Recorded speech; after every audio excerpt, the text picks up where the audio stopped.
Ate, si Kuya Natoy, nasa labas. Hindi ka ba nakakaintindi? Di ba sinabi ko sa'yo, ayaw na kita makita? Hindi ako aalis dito. Hindi mo sinasabi ko anong kasalanan ko sa'yo. Ano yun? Bigla-bigla na lang? Para kang sinapian? Hindi ka sumasagot sa tawag ko, hindi ka sumasagot sa text ko. Nagtataguan mo ako. Ano yun? Ano ba pagkakamali ko sa'yo? Galit ka sa akin? Ano? Anong mali ko? Ako! Ako nagkamali.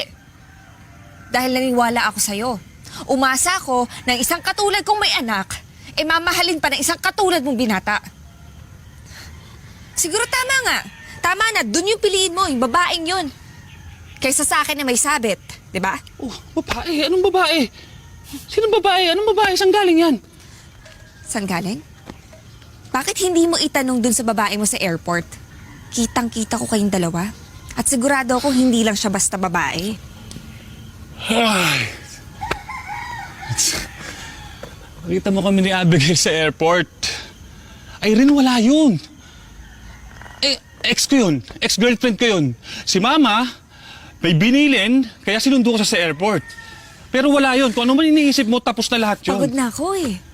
Ayoko na magpauto.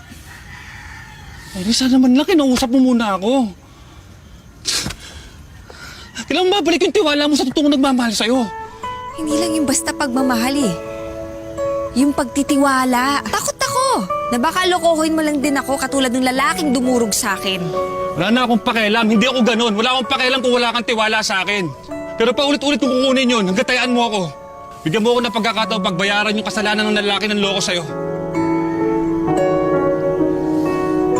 Mang Domeng! Mang Domeng! Ano ba nangyari dyan? Halika nga!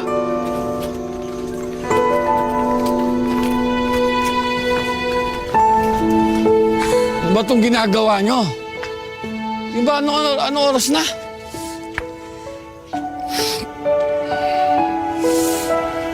Pasensya na ho kayo. Pero mabuti hong nandito na rin kayo ngayon. Dahil gusto kong malaman nyo na mahal ko ho yung anak nyo. At alam kong ganun din nararamdaman niya para sa akin.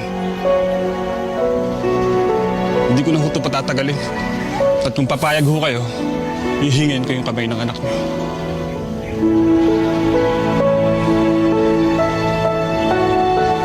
Papakasalan ko ho si Irene.